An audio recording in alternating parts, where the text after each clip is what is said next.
than most who could be hired. Yeah, I agree absolutely. At some point, though, you're looking to see who the next guy is going to be. I'm not ready to move on from Tom Izzo. I mean, I know that there are disgruntled Spartan fans out there who see that there's a lot of talent that's come through Michigan State, and what do they have to show for it? Well, they got some Big Ten championships. They've been to Final Fours. They've got a national championship, but you want that second national championship. Nobody wants that second national championship more than Tom Izzo. Nobody. Well, I would say this, too. You know, every fan base wants to get to the mountaintop. And unless you think there's somebody that would get Michigan State, that's available, that would get Michigan State to the mountaintop quicker than Tom Izzo, then I think you'd want to ride it out with Tom Izzo as long as you could. Has it reached a dead end? Like this last group not advancing very far, does that mean it's a dead end? I don't know. Tournament one and done. It's hard to reach that conclusion. There's a lot of talent left with Michigan State, despite that Jaren Jackson left and Miles Bridges left. I like the guys they still have. Interesting to see who they have coming in. Some sharpshooters coming in. Should be a different look for Michigan State. Yeah. But I don't. I wouldn't suspect that he would leave, but we talked about this at great length yesterday. If there was a time that he could be poached, this might be it. But this is just the beginning, and I wouldn't. It's either just the beginning or just the end, and either way, there's a long way to go before we know exactly what's going to happen. All right, so saw this yesterday, Gator, and I showed you the highlight, but that's all I showed you. It's conference tournament time in college baseball.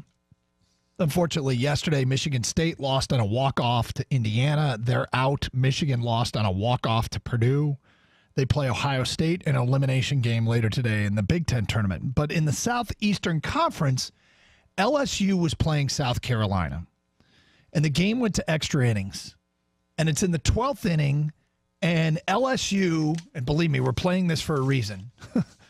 LSU had a pitcher who somehow, some way ended up in the lineup. You know, you put a pitcher in and you put him in a spot in the lineup, but the idea is get me through this inning and then we'll replace your spot in the lineup, right? I mean, we've seen this happen before. Although in college baseball, you know, the only thing I can think of is that their starting pitcher must have been a guy who hit too. So when they started putting relievers in, they were assuming that guy's spot in the lineup. So they put this kid in named Todd Peterson. And Todd Peterson is pitching really well for them. And they get to his spot in the lineup. It's the 12th inning, and LSU has scored a run. So they're up 4-3. They got runners on first and third with 2 outs. And their coached at Notre Dame, I believe, Paul Maneri, now coaches at LSU. Their coach says, you know what, I'm going to let you hit because I want you to close this game. So you go up there and hit, and then you can stay in the game as my pitcher. We've got a lead. I'm going to send you out there to protect that 1-run lead. Uh-huh. So he sends Peterson to the plate, and here's what happens. Bain, find a spot in the lineup. Oh, he tattoos it. Off the wall. 1 run is in. A 2-run double for Todd Peterson. And the bench explodes. Bench, he said. Yes, the bench explodes. His first career at bat as a pitcher, Maneri, in fact, originally told him, don't even swing the bat. And he told that story in the postgame. So he's a righty, but when he came up to hit, South Carolina actually changed pitchers. But he gets interviewed postgame after his first career at bat, 2-run double, gives him a 6-3 lead. He ends up staying in the game as the pitcher, closes it out, and here's what he tells the SEC Network reporter. What was your mindset when you stepped in the batter's box? Go yard. I mean, I'm a pitcher. Why not swing as hard as I can? I got nothing to lose. What did Paul Maneri tell you before you walked up there? Well, I mean, at first, he said, you know, just go up there, don't swing the bat, don't do anything. And then it changed the pitch, and I was like, he's getting scared out there. He's like, yeah, did you ever hit in high school? I go, I hit bombs. He's like, all right, I swing away. Okay, now I think he sounds like the Birchie kid who writes for our website. He does, right? That he did. So he tells his coach, Yeah, in high school, I hit bombs. Hit bombs. He goes, yeah, swing away. So he hits a 2-run double. And that was funny. But then he goes to the post-game press conference. And here's what he says at the podium with his coach at his side. Todd, when's the last time you've had an at-bat in a competitive baseball game? High school, I guess. Coach, I'll be honest, I didn't hit in high school. My coach didn't let me. You know, I hit BP a couple times. You know, I did hit nukes, I'll tell you that. But yeah. You didn't even hit in the games in high school?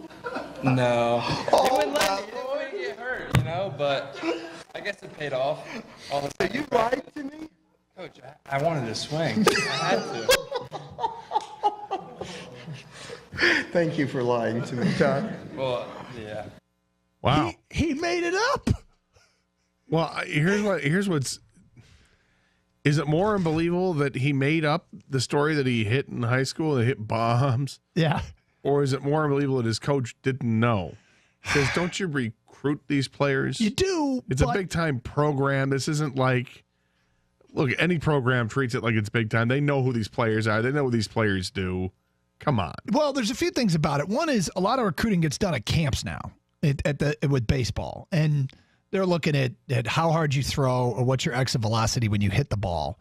And in his case, do they even watch his high school team or do they watch his summer league team?